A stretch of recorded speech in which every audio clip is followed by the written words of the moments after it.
Bonjour à tous et à toutes, bienvenue sur Outremer 360 Radio.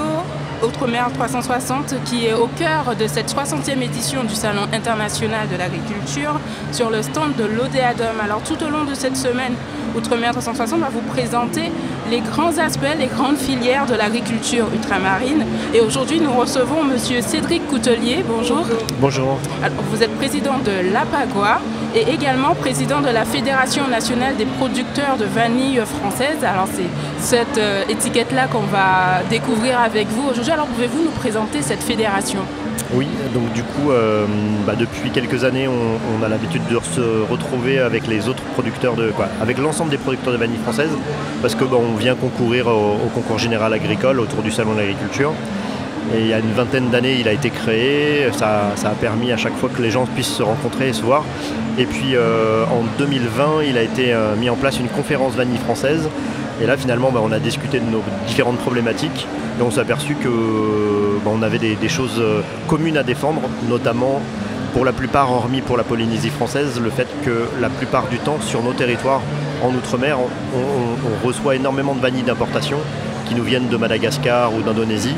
Et donc du coup on s'aperçoit que nos vanilles qui sont de bien meilleure qualité étaient finalement un peu oubliées parfois, et puis du coup que les gens sur les marchés ne vont pas forcément chercher à savoir d'où elles viennent, et puis ils se retrouvent avec de la vanille qui finalement nous fait une publicité assez moyenne parce qu'elles ne sont pas à la hauteur de ce qu'on est capable de produire de chacun dans nos territoires. Alors aujourd'hui, vous regroupez combien d'adhérents et combien de territoires sont au sein de cette fédération ? Alors du coup, pour l'instant, au niveau des adhérents, ce qui va se passer, c'est que c'est les les coopératives ou les associations ou les fédérations de producteurs de chaque territoire qui adhèrent. Donc par exemple, si je prends le cas de la Réunion, il y a deux grosses coopératives. Donc les deux ont adhéré et elles emmènent chacun leurs adhérents. Quoi qu'il en soit, aujourd'hui, la fédération rassemble 8 territoires d'outre-mer. Donc du coup, on a Guadeloupe, Martinique, Guyane pour la Caraïbe. Ensuite, dans l'océan Indien, on a Mayotte et la Réunion. Et puis ensuite, dans le Pacifique, du coup, on aura à la fois la Nouvelle-Calédonie, toutes les îles de la Polynésie française, et le tout dernier qui vient d'arriver, mais alors ils viennent juste de planter les pieds de vanille, c'est Futuna. D'accord. Chaque territoire a une culture spécifique de la vanille. Alors comment au sein de cette fédération vous liez tout cet ensemble ? Un petit peu comme on pourrait faire le parallèle avec le vin sur le territoire de la France hexagonale. Il y a du vin de Bourgogne, il y a du Côte-du-Rhône, il y a du Bordeaux. Là, ça va être un peu la même chose. Tahiti va proposer sa vanille à Tahitian 6. L'océan Indien va proposer de la planifolia qui va être échaudée, donc c'est-à-dire transformée à la méthode qu'on dit Bourbon. Mais la même vanille dans la Caraïbe va être scarifiée en Guadeloupe, piquée en Martinique. Et puis en Guyane, on a une spécificité, c'est qu'ils ont une vanille qui s'appelle le vanillon, ce qu'on appelle le vanillon dans la Caraïbe, qui est Vanilla pompona, et on vient de l'inscrire cette année au concours général agricole, sinon les Guyanais n'auraient jamais pu pouvoir participer.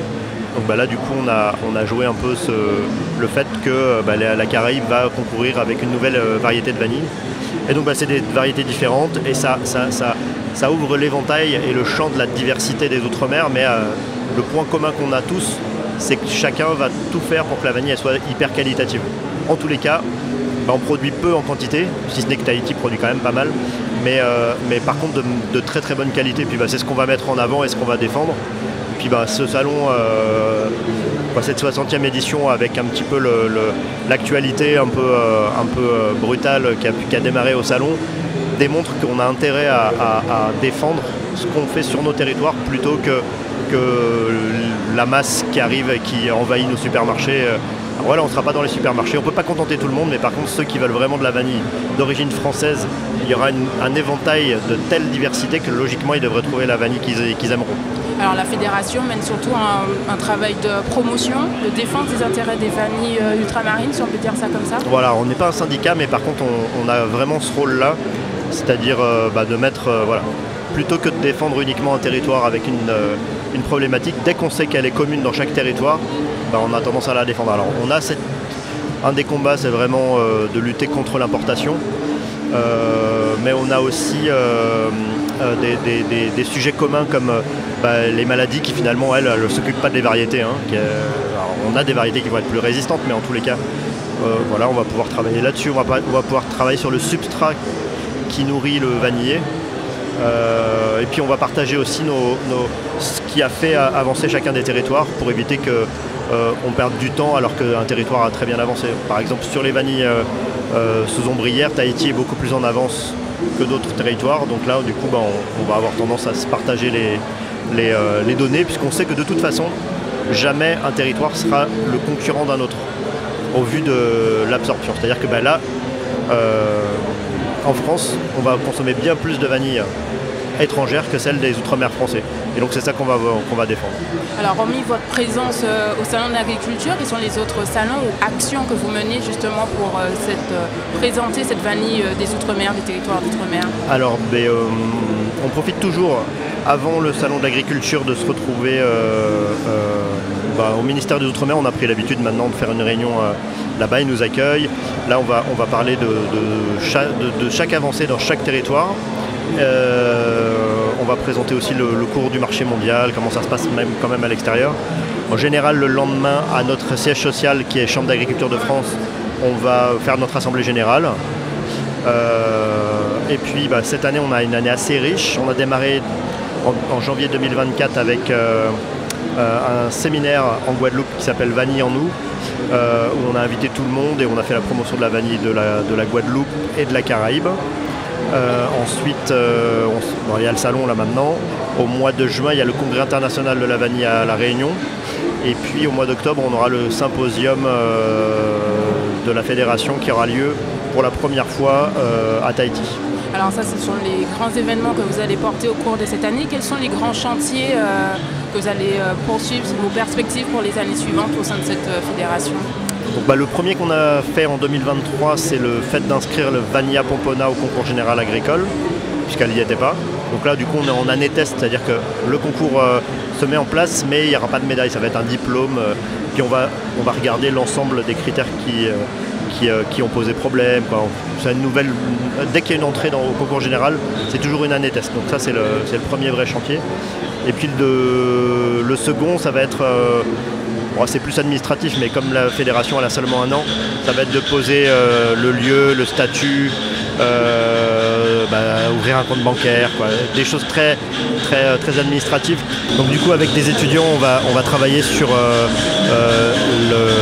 recenser en fait réellement dans chaque territoire combien il y a de producteurs, comment ils travaillent, quelle quantité de vanille est produite, etc.